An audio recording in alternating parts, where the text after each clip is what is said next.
nasooka band music era ne mutuusa we mutuusizza twamusitula ne tumutuusa we tumutuusizza era n'abaana ne bajja nabo ne tubatuusa we tubatuusizza. Band music ono simwevuma kubanga namufunamu namukolamu ebintu bingi namanyikibwa ne waliwo time we yatuuka nga band music aseebengeredde goge mazima. Kati nze nga Irene nalina okweyubula ne neeyubula neŋŋamba no way nina talent gye nali nina way back in school. I was a dancer, nali traditional singer, nali solist nga nnyimba ezo nga era bwe muziraba zikujagana ki oluyimba olwo lwankolera ebyamagero.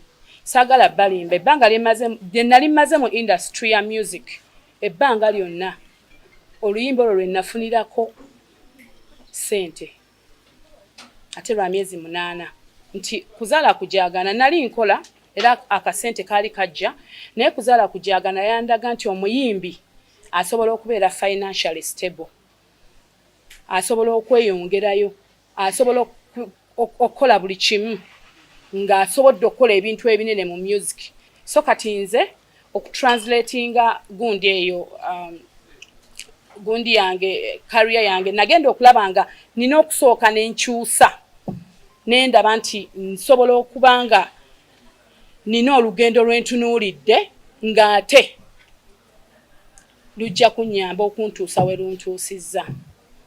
Kitegeeza eno style neziringa bwe mbagambye nti nzeebaza kuba zina we zantuusa naye nga nali sikola ssente nga nsanyusa abawagizi nga sikola ssente.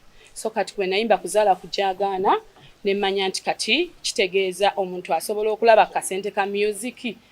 Right now tulina oluyimba lwa African Woman lwe luyimba oluliko project gye nina gye nabaleetedde bagita African Woman. Kati ye project gye tuli mu kupushinga African Woman ono sijja mu elaboratinga nnyo, mulimu ebintu bingi nti omukyala yenna mukimanyi bulungi nnyo nti essanyu litandikira waka. Omukyala yenna okubeera happy oba omwana yenna okubeera musanyufu bazadde balina okubeera nga basanyufu. Kakati abazadde bwe baba nga balina domestic violence tunasanyuka tutya, omwana ananyumirwa atya obulamu.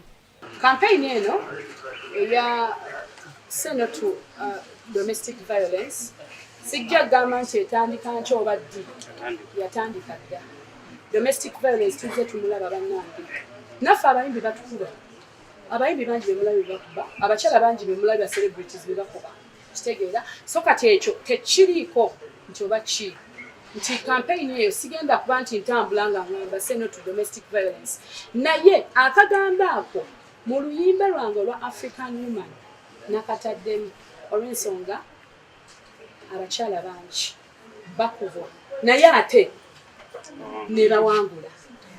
So ekyokuba nti domestically baba violating tekibabeeza wansi, balina okusituka ne bakola ate era ne babeera bawanguzi.